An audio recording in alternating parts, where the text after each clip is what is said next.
This video is dealing with the truth of Scripture, but remember, truth will set you free. A lie will get you into liability. And we're going to read out of Mark chapter 12, dealing with when Jesus was being questioned about paying tax or the tribute, the money, to Caesar. And so we're going to read from verse 14. And they came and said to him, "Teacher, we know that you are truthful and defer to no one. You are not partial to any, but teach the way of God in truth. Is it lawful to pay a poll tax to Caesar or not? Shall we pay or shall we not pay?"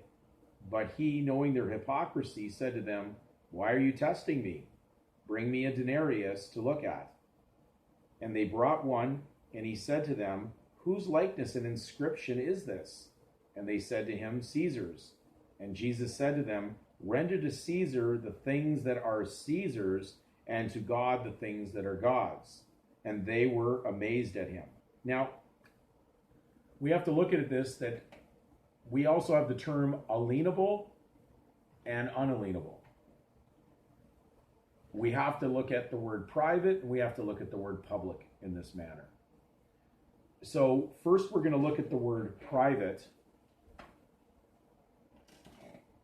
because when we were told in Scripture, admonished to be ye separate, do not be unequally yoked with unbelievers. To be separate is understood in law to mean private. So we were being admonished to be private and to not be part of the collective or the public. So when we look up the word private in its meaning, just bear with me here for a second.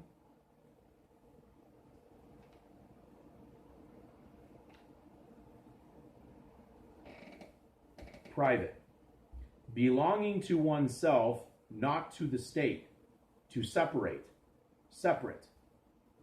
Peculiar.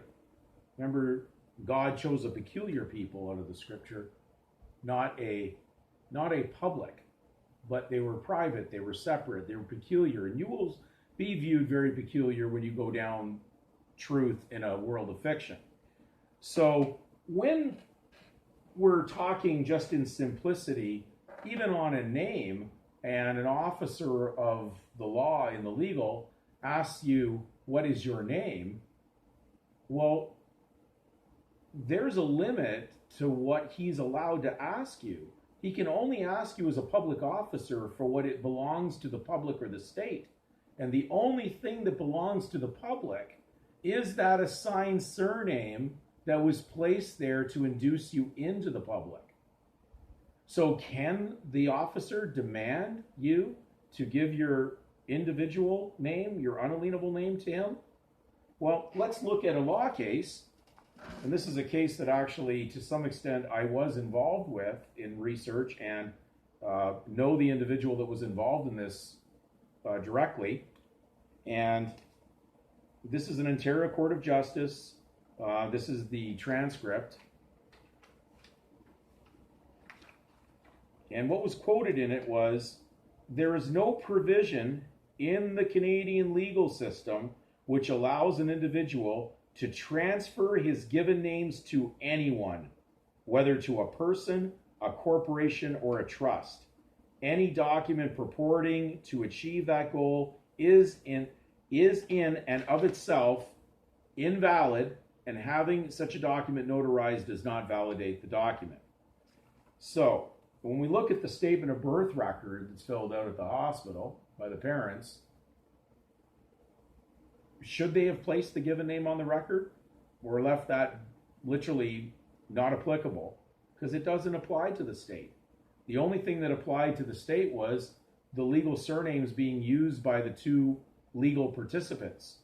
This would be left to the age of election for the child to decide whether he was going to do that. And that's why they provide that. And it's spoken of in the legislative acts, at least in Ontario, on the Vital Statistics Act, that speaks about the fact where a child's given name wasn't placed on the record. And then left it up to them later to decide, to consent, to be involved. So when we're talking about the word provision, okay, we're going to go again to the dictionary just to clarify this. When it says there's no provision in the Canadian legal system, what does provision mean?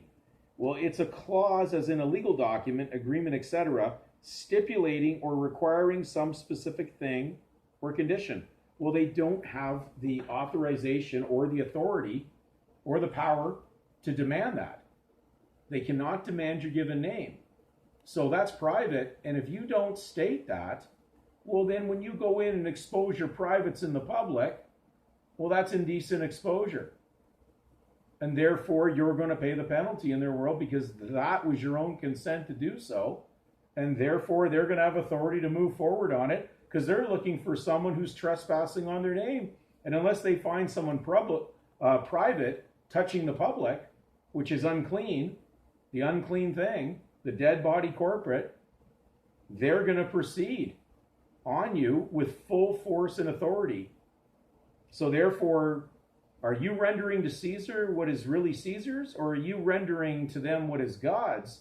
Because your God-given name doesn't belong to Caesar.